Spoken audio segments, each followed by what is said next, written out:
lot to talk about with that, Oh, right? I'd love to. And, there's nothing that makes my stomach turn quicker than thinking about Sparty. Well, good. And believe me, the Ohio State game always means something, but the Michigan State game in this state really is a close second.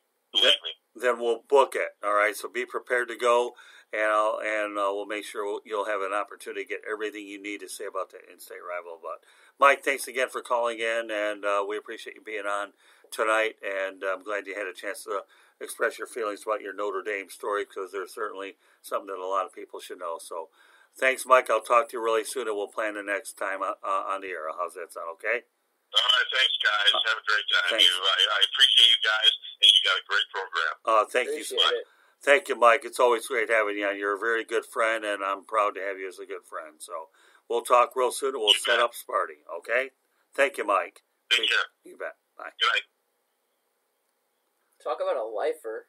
Talk about a Michigan lifer. It was funny. I actually looked up while we were talking to him the attendance of that game, and he hit it head on 103,588 in the start of, I guess, what they dubbed the 10 Years' War. If you want to tell me a little bit about that real quick, and give me some college football history, Scott. I'm trying to learn more from you.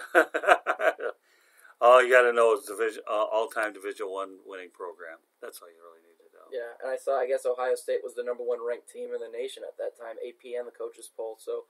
Yeah, I mean, it was like an upset. I thought, I'm reading that box score of that game, and I'm like, this is like the USA-Russia hockey game from 1980 from the Olympics. So, but yeah, no, I mean, the dude seems like he lives, breathes, and dies Michigan football, so it's pretty cool. And that Michigan State game, even though I'm not like a massive college football fan, I'm kind of grown into it more now that we're doing these FAU games. That's a game I'll definitely watch, because I remember an upset that the two had against each other a couple of years ago when Michigan State won on a deflected pass. Yeah, I know about it. That was a tough one to swallow, but yeah, Harbaugh's had a little bit tough with them, a little bit, but it's one of those situations where, the Michigan-Ohio State's the biggest rivalry. But here's the thing that has to be understood too: as Michigan and Notre Dame hadn't played for a while because of the ACC obligations that Notre Dame has to talk about, and we'll probably get into that with Tom Shanahan shortly.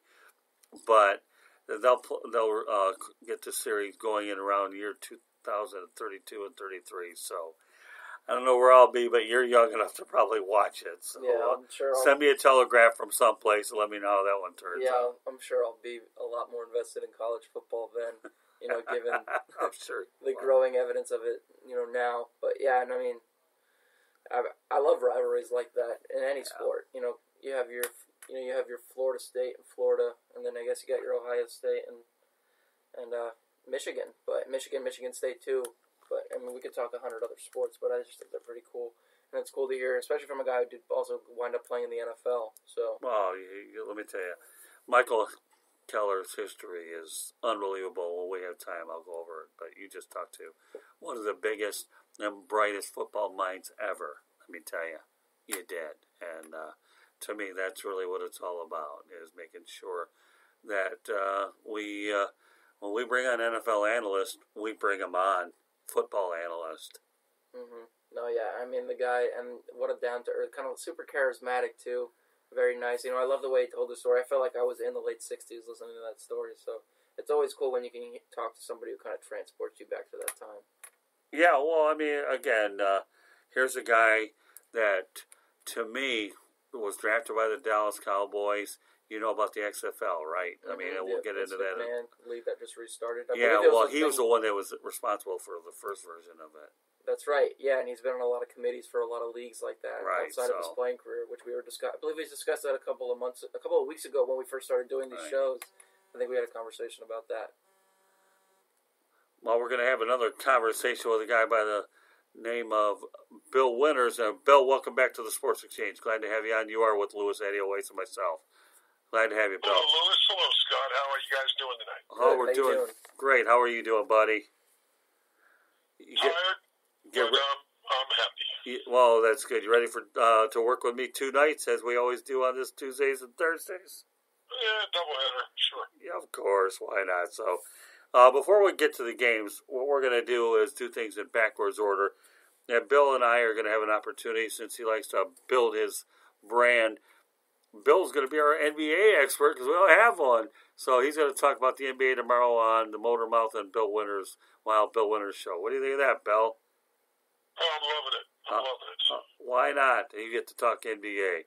So meanwhile, with that said, we'll go to your the sport that you made famous in 9 million leagues as well, and that's the NFL Pro Football. First of all, we're going to go over some games here.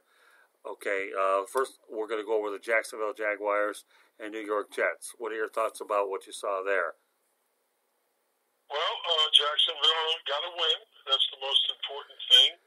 And, Minshew hasn't let them down. They have a really big game this week against Houston, I believe. And don't they play in London? Let's see. They sure do. Yep, so that's going to be a big game for Jacksonville. So they use the Jets game as a stepping stone. So they're in the hunt. I expect Indianapolis to win the division, but I think Jacksonville can now, kind of jockey to get position for a possible wild card. Yeah, they definitely have a chance to get in the driver's seat with a win like that. And I think that there's a little bit of redemption based on that failed 2-point conversion that took place down in Houston that Doug Marrone took a lot of heat for. So it's a divisional game. Lewis, did you want to add something to this? Yeah, I just wanted to ask you real quick, Bill, on that Jacksonville game. If, we've seen Deshaun Watson kind of elevate himself to a top 5 to 7 quarterback in the sport right now. Do you think if Minshew were to come out and outperform him, and he's aided by his defense, and the pass rush is established and Watson's brought down a couple of times, say Jacksonville comes out on top by what I told Scott earlier about a 2-touchdown score, do you think that kind of further cements the narrative of Minshew being the guy for the rest of the year in Jacksonville? I think Minshew is the guy. There you go. Foles is hurt, so he is the guy now. So all he has to do is continue to manage the game, be a game manager, not try to do too much. He's been coached up really well by Mike Leach. I wouldn't be surprised if Jacksonville gets a win down there in London. He'll cement his position as a starter. Remember what my philosophy is: you need 2 quarterbacks. Right. All right. So Foles will be back in the fold soon, hopefully, and then they'll have 2 good quarterbacks, and they'll have to worry about that position moving forward. And then Jacksonville can build their defense. Well, I mean, for whatever it's worth, we put the numbers out there again. We'll do it again, but 13 TDs versus 2 interceptions. What more do I need to say? What more do you need to say? And Bill's already saying it for us. So, all right, we'll go on to the Green Bay Packers against the Kansas City Chiefs. The Packers got a big win in a very loud environment in Kansas City. And it looks like Rodgers is starting to get that passing thing down a little bit. I know it took him a while to catch on to Matt LaFleur's system. So what were your thoughts about the Packers beating the Chiefs in Missouri? Green Bay's a class of the division. I expect them to win the division. And Rodgers is starting to peak in mid-season form. So, you don't really have to say a whole lot, other than he's made some incredible throws in that game. And Kansas City played him tough, too. So it was a real good game. As far as I'm concerned, it was like a playoff game. And I'll further side with you, Bill, on that. But, they're 6-1 right now, but the way that Minnesota's played lately, don't you think they have somebody staring down their backs? I mean, they kind of have to keep tabs on the Vikings, Kirk Cousins, and the way that Stephon Diggs is playing, no? No doubt, Lewis. They're going to play each other fairly quickly. Minnesota is now starting to play up to the way they were supposed to be, forecasted to play. Both those teams are going to be in the playoffs, along with Seattle. All right, last night, Pittsburgh and Miami, the Steelers spot the Dolphins 14 points, but that evaporated very quickly. They had to play it on Monday night. Maybe it's one of those old Monday night rivalries that they're trying to go ahead and have a different rivalry from yesteryear, but this game had no business being on the air in the first place. But what are your thoughts about the Pittsburgh Steelers keeping the Miami Dolphins winless? The Dolphins had them. And now you know why they haven't won a game. I blame the coaches a little bit on that game in the sense that they come up and they're showing a blitz, quarterback's able to dump a quick, skinny, quick post, and the guy goes all the way in for a long, long game to score, and that got them going. And then all of a sudden, they never looked back, and they seemed to settle down, but they had their quarterback on the ropes. And the coaches kind of made a gaffe in playing that defense in that particular thing. Hell, I could have done that. Throw the ball 10 yards, a quick foot post when everybody's rushing the passer. So, as far as I'm concerned, I love the way Fitzy played, but he's only one person.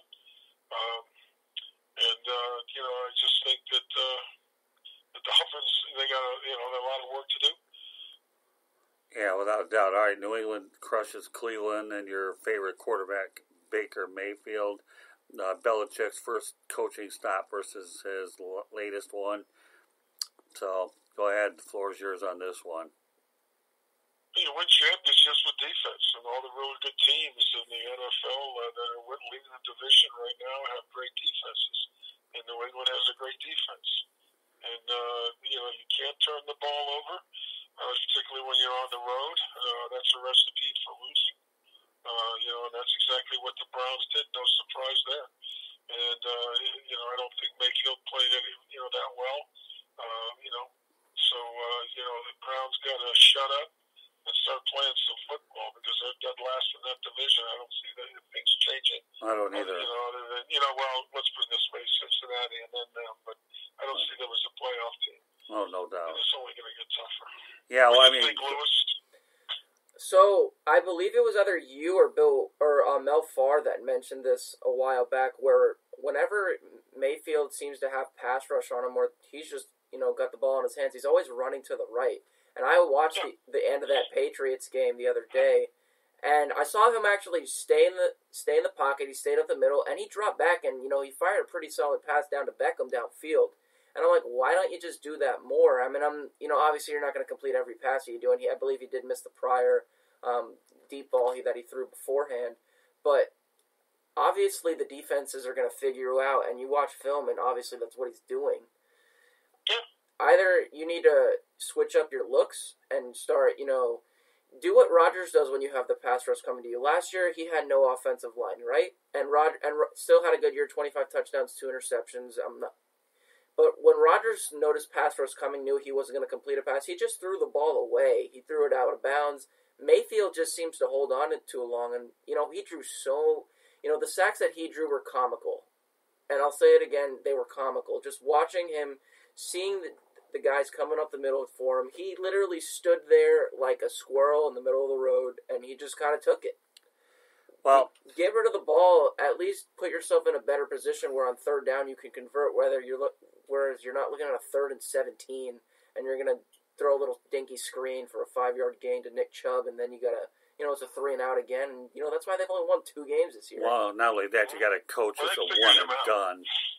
Well, Bill, let's not kid ourselves. You got a one-and-done coach here with Freddie Kitchens. So I think the storyline in this game is Bill Belichick won his first game against New England as the coach of the Browns, and now obviously he wins his 300th game against Cleveland. But Belichick says he's got 3 years. All three of us know, Bill, you probably definitely know.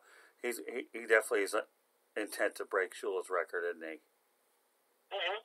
And so is Brady until age 45. Yeah, right. So, and I love the theatrics about, them talking about how he may retire at the end of the year. Right. He's got his home up for sale and all that. All it is leverage for contract talks. That's all it is. I agree. He doesn't know what he's going to do right now other than just taking one day at a time. He's in the moment. That's the way to play the game. I agree. And Mel Farr is right about, Mayfield. They figured him out. All you got to do is blitz on the one side and flush him, and he has a tendency to roll, and then he doesn't read coverages, and he just tries to ad lib. You get exposed. It's something he's got to work on in practice. It looks to me like he's working it a little bit, according to Lewis. There's a couple times he stepped around the pocket and didn't roll out, and threw some nice passes. So, it's a work in progress, but, like I said before, it takes a total team game. And, the Browns defense, they've got to step up a little bit.